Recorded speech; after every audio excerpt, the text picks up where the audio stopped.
You were vocal about the Iraq War and the invasion before it happened. No, I asked questions, and you weren't supposed to ask questions because you're either for us or against us at that time.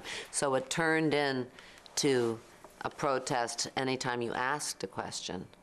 But I wanted some accountability, and I certainly had access to Scott Ritter, to weapons inspectors, to people, the ambassador from Iraq, people who were saying that they had real misgivings, and no one was listening. No one wanted to hear them at that time. And there were a few of us who said, what is going on? What is the plan? Why are we rushing? Isn't this worth some discussion? This is a war. Isn't this a big thing? Why are we going off just giving him carte blanche? Why don't we, stop? Let's discuss this. What's the hurry? And that in itself was considered a major problem and un-American at the time. So that's what happened. Even the president feels that the sacrifice of, that the sacrifice we could make now is watching, like some bad, unhappy Iraq news on TV. That's like a huge sacrifice for him. And Barbara, his mom, she doesn't want to, what'd she say, soil her beautiful mind seeing draped coffins. Okay, so that's now you figure out on the way down. That's a very, very sad thing, because empathy and imagination are the roots of activism. It makes it very difficult to completely bomb out another country's infrastructure if you understand that there are mothers and children in that country. If they don't have faces, it becomes much easier to dismiss that.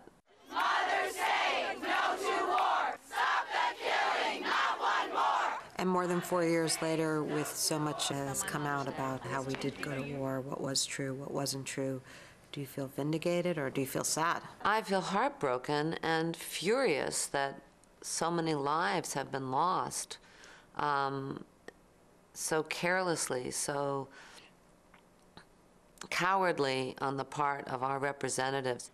The Democrats that have come forward now and are criticizing the rush to war, it was their job to put on the skid. So I'm almost equally or more upset with them that they put their job security ahead of asking difficult questions. I mean, if I had access to information, I think that they should have had access to information. I really lost respect for a lot of people.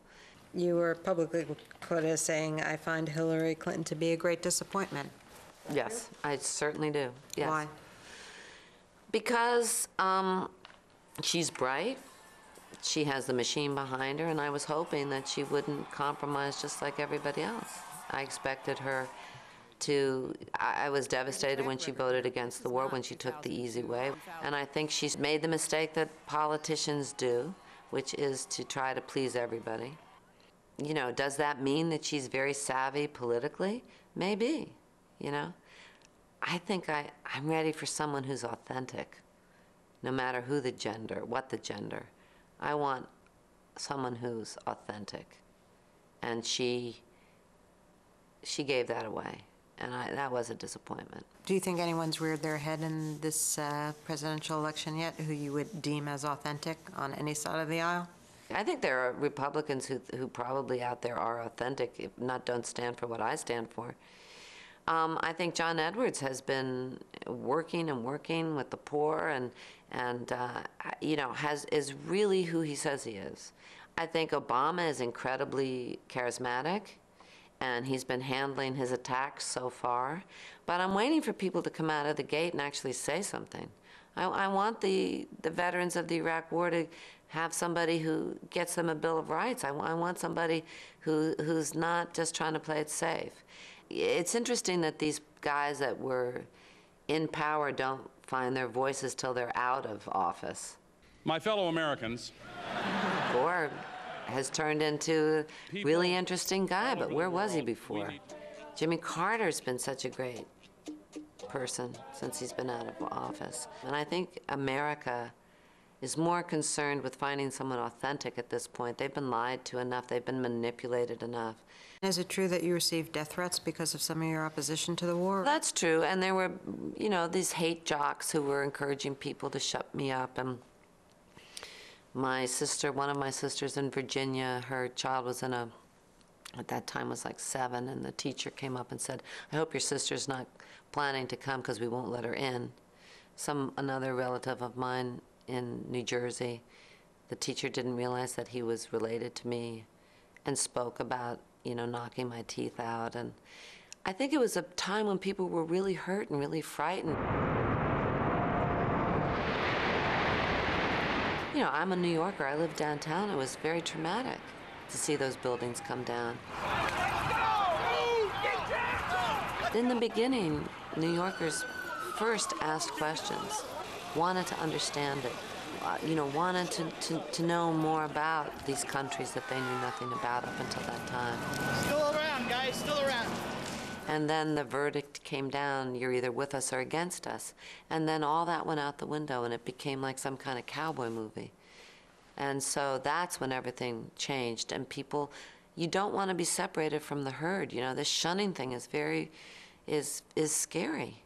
And so it was so quiet when we were being singled out. It was so quiet. That was the scary part. That was the heartbreaking part.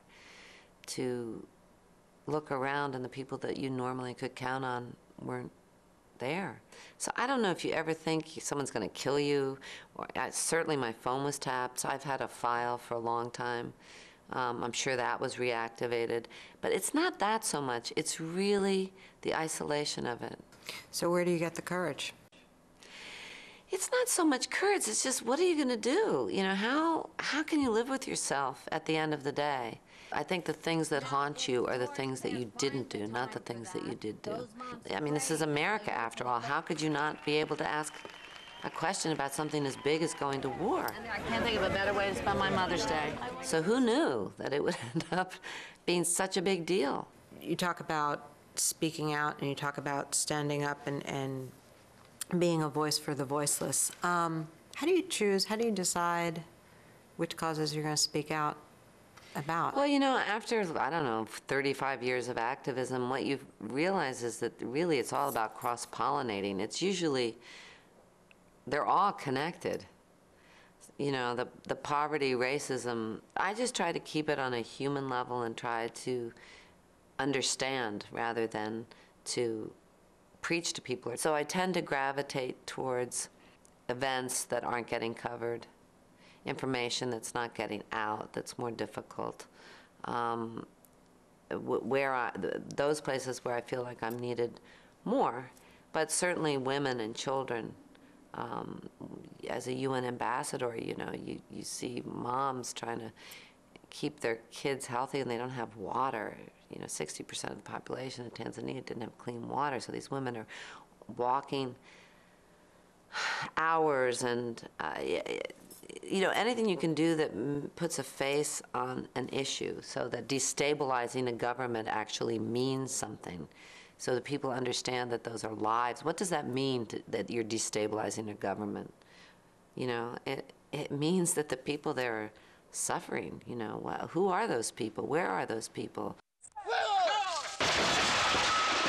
I learned when I went to Nicaragua in '84, and the moms there said, you know, you don't have to explain our revolution. Let us do that. You just tell the mothers in the United States that we don't want to kill their sons, and we don't want them to kill our sons. They'll get that. You know, you don't have to explain this. You talk about the similarities between activism and acting, and in your mind, do you compartmentalize the two, or they really are a bridge to one another?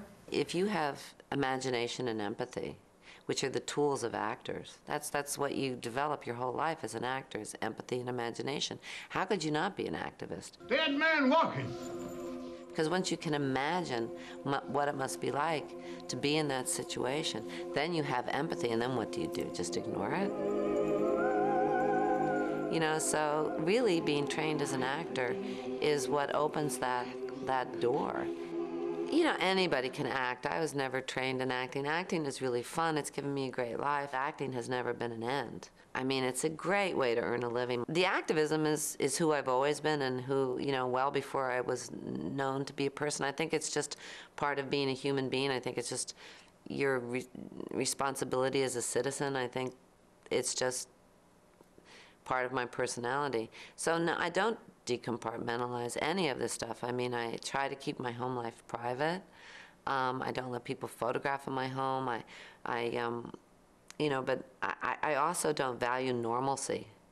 I don't know, being normal, whatever that is, and putting my kids in suburbia and trying to pretend like they're not privileged and they're not special and they're not, you know, exposed to all these things. I'm not so sure that that would make them safer, sounder, more responsible citizens. I think they should know that they're privileged. I like the fact that they're in New York on foot, that people in their school and in their classes speak all kinds of languages, have all kinds of families, have all kinds of everything, and I think it makes them maybe not normal, but it makes them better equipped to embrace the other, to not be afraid of people that are different. It will unfold. I don't know, you know, if it's been the best thing or not, but that's what seemed right to me.